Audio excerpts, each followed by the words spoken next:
તમારે જો જીવતા જ સ્વર્ગ જોવું હોય ને તો આ ફિલ્મ તમારા માટે જ છે. તો નમસ્કાર મિત્રો, ફરી સ્વાગત છે મારા વિડીયોની અંદર. આજના વિડીયોની અંદર આપણે આજે રિવ્યુ કરવાના છીએ જેમ્સ કેમેરોનની અવતારનો પાર્ટ 3, મતલબ કે અવતાર ફાયર એન્ડ એશ. આ ફિલ્મ જોતા મારો શું રિવ્યુ રહ્યો એ હું તમારી સમક્ષ કહેવાનો છું. તો વિડીયો પસંદ આવે તો એક લાઈક અને ચેનલને સબસ્ક્રાઇબ કરવાનું ભૂલતા નહીં. ખાસ કરીને ફિલ્મની શરૂઆત છે ને બીજા પાર્ટ થી જ શરૂ થઈ જાય છે. મતલબ કે પહેલો અને બીજો પાર્ટ તમે જોયો હશે ને તો જ આની સ્ટોરીમાં તમને ખબર પડશે. બાકી તમને આની અંદર સ્ટોરીની અંદર કઈ ખબર પડશે નહીં.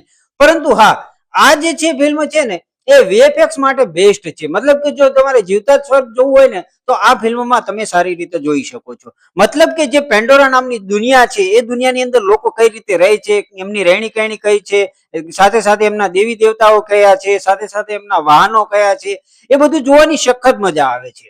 ખાસ જે પહેલો ભાગ છે ને એના કરતા બીજો છે ને થોડો ઉપર હતો, પણ ત્રીજો છે ને એ તો પહેલા કરતા પણ ડાઉન કહી શકાય સ્ટોરી લાઈન વાઇઝ. મતલબ કે તમે પહેલાની સ્ટોરી હતી ને એકદમ જ જોરદાર હતી.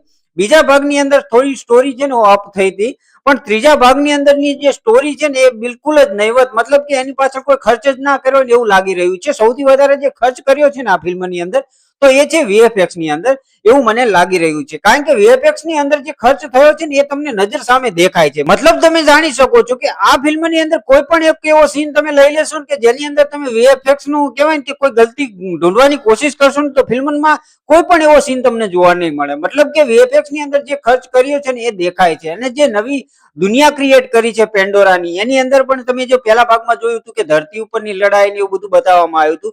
બીજા ભાગની અંદર પાણીની અંદર કઈ રીતે રહેતા હોય છે અને પાણીની જે આખું લોકેશન છે એ બહુ જોરદાર રીતે બતાવવામાં આવ્યું છે.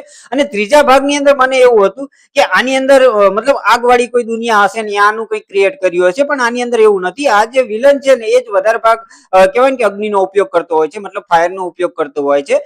ખાસ કરીને એ રીતની આ દુનિયા ક્રિએટ કરી છે. પણ હા, દુનિયાની જે ક્રિએશન છે ને એકદમ જ જોરદાર છે, નવું કઈ નથી. મતલબ કે આ જે દુનિયા ક્રિએટ કરેલી છે ને જે બીજા ભાગની અંદર આપણને એવું જ લાગશે આ ફિલ્મ કે બીજો ભાગ આપણે જોઈ રહ્યા છીએ. કારણ કે આની અંદર પાણીનું જ વધારે પડતું દેખાડવામાં આવ્યું છે. અને ખાસ કરીને આની અંદર જે આપણને કેવું હતું, પહેલા ભાગની અંદર જે ક્રિએચર બતાવ્યા હતા ને એ બીજા ભાગની અંદર નતા, એની કરતા થોડા અપ થયા હતા. પણ ત્રીજા ભાગની અંદર જે ક્રિએચરો જૂના હતા ને એના એ જ રાખવામાં આવ્યા. સાથે સાથે જંગલમાં જે પેલા કૂતરા મતલબ કૂતરા જેવા જે ક્રિએચર હતા ને આનો ઉપયોગ જ નથી કર્યો. જંગલ દેખાડેલું છે પણ તેમ છતાં એ જાતના કોઈ ક્રિએચર બતાવેલા નથી.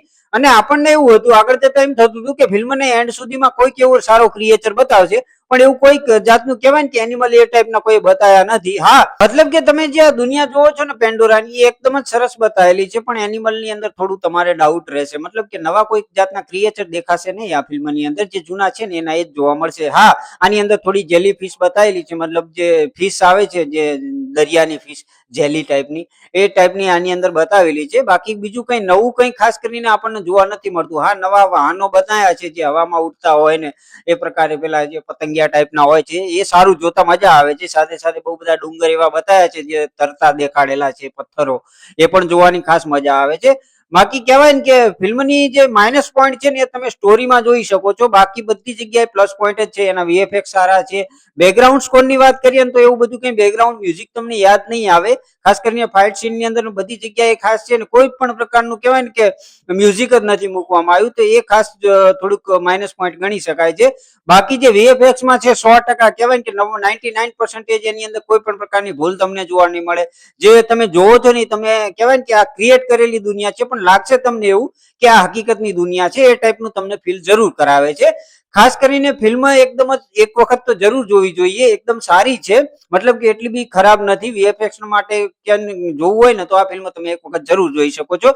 આ છે મારો રિવ્યુ. તમને શું લાગે છે ને તમે કયા આશરે ગયા હતા આ ફિલ્મ જોવા એ કમેન્ટ કરીને જરૂર જણાવજો. વિડીયો પસંદ આવ્યો તો એક લાઈક અને આવા જ વિડીયો જોવા માટે મારી ચેનલને સબસ્ક્રાઇબ કરવાનું ભૂલતા નહીં. તો મળીએ છીએ આવા જ વિડીયો સાથે આવતા વિડીયોની અંદર. ત્યાં સુધી બધાને જય શ્રી કૃષ્ણ અને જય માતાજી.